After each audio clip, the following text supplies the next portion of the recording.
ग्रॅम्समध्ये किंवा समजा कपडे असतील तर वेगवेगळ्या कलर्समध्ये किंवा वेगवेगळ्या एकच कपडा वेगवेगळ्या साईजमध्ये असं जर काही व्हेरिएशन असेल तर इथं सिंपल प्रोडक्टच्या जागी व्हेरिएबल प्रोडक्ट म्हणून सिलेक्ट करायचं आणि इथं प्रोडक्टचं टायटल द्यायचं. काय प्रोडक्ट टायटल तुमचं असेल ते. त्याच्यानंतर इथून इमेजेस सिलेक्ट करायच्या.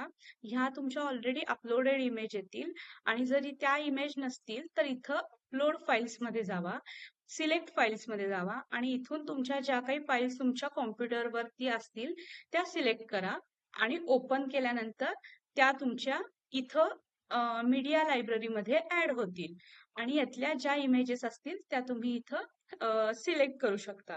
त्याच्यानंतर इथं त्या शॉर्ट डिस्क्रिप्शन आणि जर व्हेरिएशन असेल तर इथं एकच इमेज जरी ऍड केली तरी चालेल. बाकीच्या कुठं करायच्या ते सांगते मी.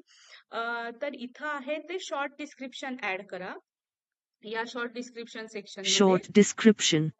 इथं कुठल्याही इमेज ऍड करू नका. इमेज फक्त इथंच एकच ऍड करा. त्याच्यानंतर तुमची जी काही कॅटेगरी असेल, फॅशन मध्ये साडी असेल किंवा मेन्स वुमन्स जे काही तुमचे प्रोडक्ट असतील तर त्याच्यानुसार कॅटेगरी सिलेक्ट करा. फूड प्रोडक्ट असतील तर फूड सिलेक्ट करा. आणि त्याच्यानंतर खाली आलात की इथं डिस्क्रिप्शन म्हणून आहे. तर डिस्क्रिप्शन मध्ये तुमच्या प्रोडक्टचं पूर्ण डिस्क्रिप्शन लिहा. तुम्ही ऑफलाईन सेल करताना जे काही तुम्ही त्या प्रोडक्ट बद्दल सांगाल ते सगळं डिस्क्रिप्शन मध्ये आलं पाहिजे. ही जी प्रोडक्टचे डिस्क्रिप्शन आहे हे तुम्ही तिथं बोलल्यागत वाटलं पाहिजे. म्हणजे एवढं सगळं डिस्क्रिप्शन तुम्ही तिथं दिलं पाहिजे. तुम्हाला ऑफलाईन जे काही तुम्हाला विचारतात लोक, शंका विचारतात, तुमच्या प्रोडक्ट बद्दल माहिती विचारतात, तर ती सगळी इथं कव्हर झाली पाहिजे. तर लोकांना तो ट्रस्ट येईल की हे सगळ्या माझ्या शंका दूर झाल्यात आणि आता मला हे प्रोडक्ट खरेदी करायचंय. तर ते सगळं डिस्क्रिप्शन इथं आलंच पाहिजे. त्याच्यानंतर तुमचे काही टॅग्स असतील, समजा क्लोदिंग, वुमन किंवा मसाले, जे काही तुमचे टॅग्स असतील ते इथं कॉमा सेपरेटेड ऍड करा या सेक्शन मध्ये, टॅक्स सेक्शन मध्ये. आणि त्याच्यानंतर जेव्हा तुम्ही शिपिंग मध्ये याल तेव्हा तुमच्या प्रोडक्टचं केजी मध्ये वेट टाकायचंय, ग्रॅम मध्ये नाही, केजी मध्ये. केजी मध्ये म्हणजे समजा तुमचं 200 ग्रॅमचं प्रोडक्ट असेल तर तुम्ही इथं 200 लिहिणार नाहीये, तुम्ही इथं लिहिणार आहे 0.200 म्हणजे 0.2 केजी म्हणजे 200 ग्रॅम. तर तुम्हाला 200 ग्रॅमच्या प्रोडक्टला 0.2 असं लिहायचंय, 200 असं लिहायचं नाहीये. त्याच्यानंतर हे सेंटीमीटर मध्ये आहे डायमेन्शन, Dimensions. इंचात फुटात लिहायचे नाहीयेत. सेंटीमीटर मध्ये कन्व्हर्जन करून लेंथ विड्थ हाईट लिहायची आहे.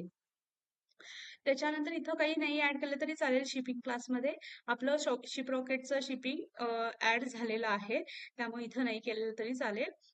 प्रोसेसिंग टाइम, तुमचा प्रोडक्ट तुम्हाला बनवायला किती वेळ लागेल. समजा तुमच्याकडून वेंडर कडून प्रोडक्ट येणार असेल आणि मग तुम्ही तिथं हे करणार असाल, शिप करणार असाल तर तुम्हाला जो वेळ लागेल 1 वीक 2 वीक ते इथं ऍड करा. तुमचं प्रोडक्ट रेडी टू शिप असेल तर 1 बिझनेस डे मध्ये करा. जर तुमचे फूड प्रोडक्ट असतील, तुम्ही 1-2 दिवसात बनवून देणार असाल तर 1 to 3 days असं करा. तुम्हाला जे सुटेबल आहे ते तुम्ही इथं रेडी टू शिप म्हणजे तुमचं प्रोसेसिंग टाइम किती आहे तो इथं सिलेक्ट करायचा आहे. जर तुम्हाला तुमच्या प्रोडक्टमध्ये चेंज असेल, म्हणजे समजा साईज वाईज चेंज असेल किंवा रंगाचं चेंज असेल तर इथं तुम्हाला यामध्ये ऍट्रिब्यूट्स सेक्शन मध्ये जायचंय आणि इथं ऍड करायचंय. आता मी तुम्हाला कलर साठी दाखवते. इथं मी कलर करते. समजा तुमच्या प्रोडक्ट मध्ये एक पिंक कलर आहे आणि तो पाईप सेपरेटेड करायचा आहे. आपल्या एंटर कीच्या वरती एक पाईप सिम्बॉल असतो, त्याच्या तो सिलेक्ट करायचा आहे मध्ये. आणि समजा पिंक आहे, रेड आहे माझ्याकडं आणि यामध्ये माझ्याकडे व्हेरिएशन आहे ब्लू. तर असं हे 3 व्हेरिएशन माझ्याकडे आहेत. ठीक आहे. Use variation, visible on product page, हे सगळी नावं तुम्हाला प्रोडक्ट पेज मध्ये दिसतील. ठीक आहे. आणि आता जायचं आहे व्हेरिएशन मध्ये. ठीक आहे. व्हेरिएशन मध्ये तुम्ही जे ऍट्रिब्यूट ऍड करताय ते ऑलरेडी इथं व्हेरिएशन मध्ये तुमचे आलेले आहेत. ठीक आहे. आता तुमचा बाय डिफॉल्ट कुठला Default form values. Value select व्हायला पाहिजे ती इथं तुमची येणार आहे. आणि त्याच्यानंतर तुमचं प्रोडक्ट व्हर्च्युअल आहे का नाही. तर त्यामुळे इथं काही सिलेक्ट करायचं नाहीये. त्याच्यानंतर फर्स्ट आता तुम्ही इथं पिंकचे डिटेल्स लिहाल. मग पिंकच्या डिटेल्समध्ये ही पिंकची इमेज ऍड होईल. समजा आता इथं एक साडी आहे समजा, तर ह्याची मी इथं पिंक, हा पर्पल आहे पण मी तुम्हाला फॉर एक्झाम्पल दाखवतेय. इथं पर्पलच्या पिंक करतेय मी, आणि इथं त्याची प्राइस, समजा या साडीची माझी प्राइस आहे 5,000 रुपये रेग्युलर प्राइस, आणि आता मी सेलला विकते ती 4,500. त्याच्यानंतर प्लस करायचं. सेम गोष्ट तुमच्या दुसऱ्या व्हेरिएशन साठी ऍड करायची. इथं रेड साडीचा आता फोटो येईल, ठीक आहे, आणि त्याची प्राइस येईल, त्याची सेल प्राइस येईल. जर सेल प्राइस नसेल, रेग्युलर प्राइसला तुम्ही विकत असाल तर फक्त रेग्युलर प्राइस ऍड केली तरी सुद्धा चालेल, ठीक आहे. त्याच्यानंतर परत ऍड करायचं. त्याच्यानंतर इथं परत आता तुमचा तिसरा कलर काय आहे, ब्लू. तर ब्लूच्या परत इमेज ऍड करायच्या इथं, आणि जेवढे तुमचे व्हेरिएशन आहेत तेवढ्या सगळ्याच्या इमेज तिथं ऍड करा.